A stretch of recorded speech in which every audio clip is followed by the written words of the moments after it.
Everyone, তোমাদের সকলকে আমার আরেকটি নতুন ব্লগে ওয়েলকাম জানিয়ে আজকের এই ব্লগটা শুরু করছি।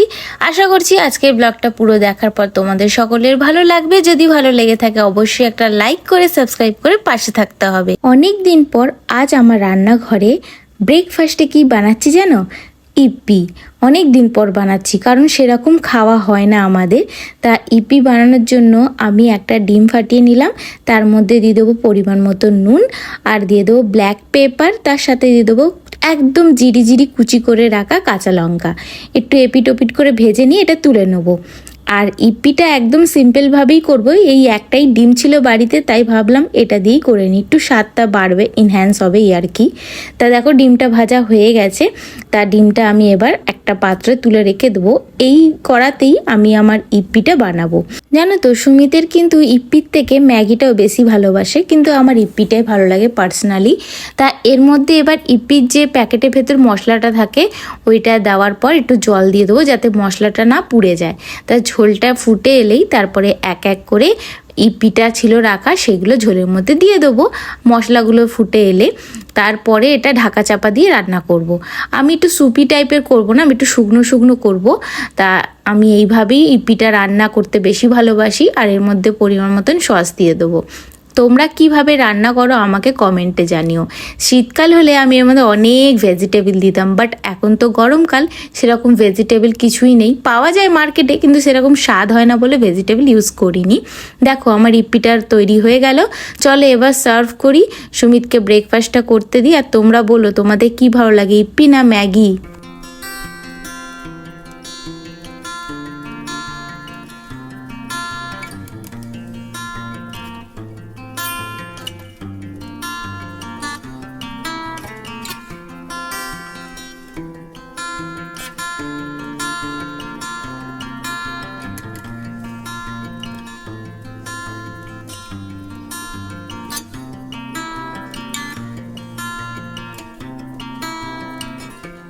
এদিকে আমার ব্রেকফাস্টটা তো রেডি হয়ে গেছে, ব্যালকনিতে নিয়ে চলে এসেছি। আমি আমার ব্রেকফাস্টটা করে নিই, তোমরাও তোমাদের ব্রেকফাস্টটা করে নাও। আর তোমরা বলো কে কোথা থেকে আমার এই ব্লগটা দেখছো, আমার জানতে পারলে খুবই ভালো লাগবে। আর সুন্দর সুন্দর কমেন্ট অবশ্যই করো, তোমাদের কমেন্ট পড়তে আমার বেশ ভালো লাগে। কি দারুণ দেখতে পটলটা। মুখের হারিয়ে যাওয়া রুচি ফিরিয়ে আনতে আজ শেয়ার করছি পাকা পটলে একদম নতুন আর দারুণ মজার। একবার বানিয়ে খেয়ে দেখো, স্বাদ এমন হবে যে বারবার খেতে ইচ্ছা করবে। আর এই রেসিপিটা আমার শাশুড়ি মায়ের, আমি ওনার কাছ থেকে শিখেছি, তারপরে আমি আমার মাকে শিখিয়েছি, এখন আপনাদের এই রেসিপিটা শেয়ার করছি। আর তোমাদের যদি এই রেসিপিটা ভালো লাগে বা তোমরা এইভাবে খেয়ে থাকো অবশ্যই আমায় কমেন্টে জানাবে। তাহলে বলি এই রেসিপিটা কি। বাজারে তো এখন পাকা পটল কিনতে পাওয়াই যায়, আর আমি কিন্তু পাকা পটল বাজার থেকে কিনে আনিনি, আমার ঘরে এনে রেখেছিলাম কাঁচা পটল। বাট এত গরম পড়েছে, আমার কাঁচা পটলই এমন সুন্দর কালারের রং নিয়েছে, তোমাদের কি বলবো, ফেলা তো যায় না। এইটার একটা রেসিপি, তাই ভাবলাম তোমাদের সাথে শেয়ার করি। পাকা পটলটাকে দুপাশটা কেটে নিয়ে সুন্দর করে আমাকে পুড়িয়ে নিতে হবে। একে একে সব পটলগুলো পুড়িয়ে নিয়ে এর মধ্যে পেঁয়াজ কুচি, লঙ্কা কুচি, ধনেপাতা কুচি, তারপর পরিমাণ মতো নুন, সর্ষের তেল দিয়ে বেশ ভালো করে আমাকে মাখতে হবে। আর এত সুন্দর করে মাখতে হবে সময় নিয়ে।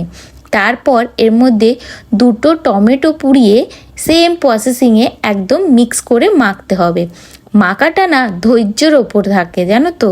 যত সুন্দর আর সময় নিয়ে মাখবে তত এটার স্বাদ আর ততই এটা খেতে সুন্দর লাগে।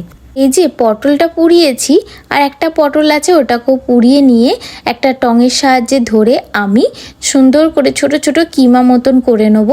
আর এর মধ্যে আমি আমার একটা ইউনিক টাচ দেবো, সেটা কি বলো তো, পটল পোড়ার মধ্যে দুটো টমেটো পুড়িয়ে দিয়ে দেবো, তাহলে বেশ টক টক হবে, খেতে বেশ ভালো লাগবে। তা দুটো টমেটো পুড়িয়ে নিয়ে একটা টঙের সাহায্যে ধরে পটল টমেটো সমস্ত কিছু একদম ছোট ছোট করে পিস করে নেবো যাতে মাখাতে সুবিধা হয়, কারণ যত ছোট পিস হবে মাখতেও তত সুবিধা হবে, প্লাস এটা স্বাদও ইনহ্যান্স হয়। আর জানো তো এই মাখাতে একটু ধনেপাতা, একটু গন্ধরাজ লেবুর খোসার পিছন দিকটা একটু ঘষে দেবে। সুন্দর করে একটা ছুরির সাহায্যে কিমা টাইপের করে নিয়েছি পটলটাকে আর টমেটোটাকে। এইটা একটা বাসনের মধ্যে আলাদা সরিয়ে রাখবো। আর এদিকে ছোট করে পেঁয়াজগুলোকে কাটতে হবে, যত পাতলা কাটতে পারবে তত ভালো, কারণ মাখাতে সুবিধা হবে। আর এইভাবে না আমি পটল পোড়া, টমেটো পোড়া ভাতের পাতে খেতে বেশ ভালো লাগে। আর এরম আসামেও খায় জানো তো, ওরা চাটনি বলে, ওরা অন্য জিনিস একটা কাঠের মতো নিয়ে থাকে, ওর মধ্যে ম্যাশ করে খায়, ওটাও বেশ ভালো খেতে, এটাও খেতে ভালো। তোমরা একবার ট্রাই করে দেখো, সত্যি বলছি মুখের রুচি ফিরে আসবে। এবার আমি একে একে করে আমার যে কুঁদরিগুলোকে রেখেছি ওগুলো গোল গোল করে কেটে নেবো, কারণ গরম ভাতে কুঁদরি ভাজা আমার বেশ ভালো লাগে। আগে এই সবজিটার নাম জানতাম না, বাজারে গেছিলাম, তা ওখান থেকে একটা আঙ্কাল আমাকে বলে দিয়েছে এটার নাম কুঁদরি, সেই থেকে আমি মনে রেখেছি। বেশ দেখো সুন্দর করে পুরো 50 পয়সার সাইজের করে কেটে নিয়েছি। এবার দেখো ওইদিকে আমি একটা গ্লুকন্ডি গুলে নিচ্ছি, কারণ আজ প্রচুর গরম, বৃষ্টি হচ্ছে না আমাদের এদিকে একদমই, বিকেলবেলার দিকে একটু ঝোড়ো হাওয়া দিচ্ছে, ব্যাস বৃষ্টির তো নামগন্ধই নেই। তা গ্লুকন্ডির জল খেয়ে নিয়ে একটুখানি বসে তারপর আমার আগের যে রান্না বান্না আছে সেগুলোকে করব। আর জানো তো রান্নার মাঝে মাঝে আমি একটু ঘরে গিয়ে বসি, একটু চেয়ারে ফোন নিয়ে দেখি, একভাবে টানা আমি রান্নাঘরে দাঁড়িয়ে রান্না করি না। তবে ভিডিওটাতে তো অত কিছু তুলে ধরতে পারি না, তাই জন্য যতটা পারি শর্টের মধ্যে রাখার চেষ্টা করি। দেখো এদিকে আমি কুঁদরিটা সবার আগে ভেজে নেবো, তাই কুঁদরির সাথে একটু পেঁয়াজও কেটে দিয়েছি, তাহলে স্বাদ হয় বেশি। নুন হলুদ দিয়ে দিয়েছি, পেঁয়াজ আর কুঁদরি সমস্তটা সুন্দর করে ভেজে নেবো।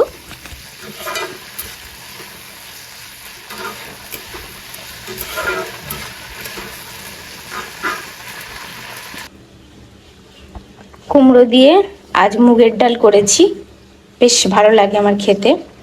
আর এদিকে আমার তরুলি ভাজা হয়ে গেছে। আর এদিকে দেখো টমেটো আর পাকা পটল সে পোড়া করে রেখে দিয়েছি, আর পেঁয়াজ কেটে রেখেছি। আর এই যে শুকনো লঙ্কা, এই শুকনো লঙ্কাগুলোকে পোড়াবো, পুড়িয়ে নুন আর সর্ষের তেল আর শুকনো লঙ্কা পোড়া দিয়ে ভালো করে সুন্দর করে ম্যাশ করব। আজকের রান্না এইটাই হচ্ছে।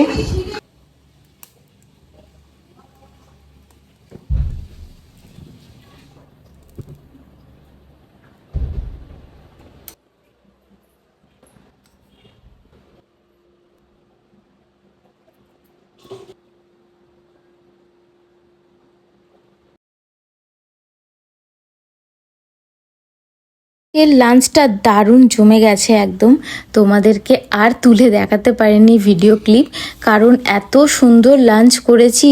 গরমের জন্য এই খাবারটা বেস্ট বলতে পারো। আর দেখো আজ আমি পর্দাগুলো সব খুলে কেচে দিয়েছি, সমস্তটা ব্যালকনিতে মিলে দিয়েছি। আর এই ব্যালকনিতে দেওয়ার পরে না একটু হাওয়া বাতাস পাস হচ্ছে না, আরও যেন গুমোট গরম হয়ে আছে। তার মধ্যে যে রোদ্দুরটা পড়ছে ফ্ল্যাটের গায়ে, সেই গরম তাপটা পুরো ঘরের ভেতর আসছে।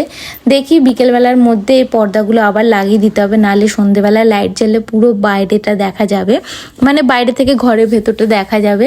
চলো তোমাদের সাথে বিকেলবেলা দেখা করি। খাওয়া দাওয়া বেশ ভালোই হয়েছে, এবার একটু রেস্ট নিই। টাডা, হাতের মাঝখানে যে হলুদ দাগটা, এটার পেছনে একটা কাহিনী আছে। আমার হাত কেটে গেছিল, তার হলুদ দিয়ে টিপে ধরেছি, আবার হাত কেটে গেছিল। কারণ এই যে পর্দাগুলো দেখছো, এগুলো ফাইনালি আজকে কাঁচা হয়ে গেছে, কেচে দিয়ে মিলেছি। সাদা পর্দাটা ছিল, আমি যখন কিনেছিলাম তখন কালার ছিল, ক্রিম কালার ছিল, মানে ওই অফ হোয়াইট বলতে গেলে ওইটা। ধোয়ার পরে সাদা হয়ে গেছে, দেখো সাদা হয়ে গেছে, ক্রিম কালারটা নেই। যাই হোক, এই দেখো হাতটা কেটে গেছে, মাঝখানের আঙুল, এই হাতটা কেটে গেছে। আর আগের দিন আমার এই আঙুলটা কেটে গেছে। তা লাইট অফ করবে না? এখন আমরা রেডি, আমি তো রেডি হয়ে গেছি, সুমিত রেডি হচ্ছে, যাচ্ছি এখন একটুখানি কিছু সবজি বাজার করতে। আর ঘরের কিছু সবজি যেগুলো আছে না একদম পেকে যাচ্ছে, ফেলে দিতে হচ্ছে, পচে যাচ্ছে, গরমে গরমে হেজে যাচ্ছে, কিন্তু তা হলেও তো সবজি কিনতে হবে বলো না, সবসময় তো যাওয়া সম্ভব না, কারণ আমাদের বাড়ি থেকে যেখানে আমরা থাকি সেখান থেকে বাজারটা অনেকটাই দূর। সে তুমি যেই বাজারই বলো না কেন অনেকটা দূর। আর আশেপাশে যে বাজারগুলো বিক্রি করে না লিমিটেড জিনিস, যেগুলো একঘেয়ে এক জিনিস পাওয়া যায়। ফ্লিপকার্টে এই 10 মিনিট 8 মিনিটে যে আসে না, ওইগুলো দেখলাম ওগুলো একঘেয়েমি সবজি রয়েছে, নতুনত্ব কিছুই নেই। তাই জন্য ভাবলাম চলো দেখি একটু বাজারে যাই, একটু দূরেই যাব, কোথায় যাবো কারণ ঠিক নেই, সাথে থাকো দেখতে থাকো। আর তোমরা হয়তো দেখেছো সুমিতের ব্লগিংটা করা, আমি যখন সুমিত ঢুকেছিল আমি বললাম যে কি গো আজকে ব্লগ করেছো তো, মানে আমার জন্য ব্লগ করে, বলছে হ্যাঁ তোমার জন্য 3-4 দিনের ব্লগ করে রেখেছি দার্জিলিংয়ের। লাস্টে ভিডিওটা এডিট করার সময় দেখছি মানে হার্ডলি 5 মিনিটের না 9 মিনিটের বোধহয় ভিডিওটা হয়েছে। তা ওটা এখন এডিট হয়নি, কমপ্লিট হবে। তাই আমি ভাবছি ওর মধ্যে কিছু কিছু আমার ভিডিও ক্লিপ অ্যাড করে দেবো, তাতে আপনাদের বা তোমাদের বা আপনাদের সুবিধা হবে। চলো থাক, এটা এসে এরকম থাক, শোনা ভাজ করতে হবে না। একটু আগে এত মুষলধারে ঝড় এলো না, আমরা কখন বেরিয়ে যেতাম বাজার করতে, ঝড় এলো সেই জন্য বসছিলাম ব্যালকনিতে বসে চা টা খাচ্ছিলাম। এবার যাবো ব্যাগটা নিয়ে বেরোই, চলো, নাহলে গল্পে গল্পে অনেক দেরি হয়ে যাবে। আর এই ব্লগটা বেশি লম্বা করলাম না, আজকের ব্লগটা আমি এই পর্যন্তই রাখলাম। আশা করছি আজকের ব্লগটা তোমাদের সকলের ভালো লেগেছে। যদি ভালো লেগে থাকে অবশ্যই একটা লাইক করতে হবে, সাবস্ক্রাইব করতে হবে। তাহলে চলো দেখা করছি নেক্সট ব্লগে, টাটা।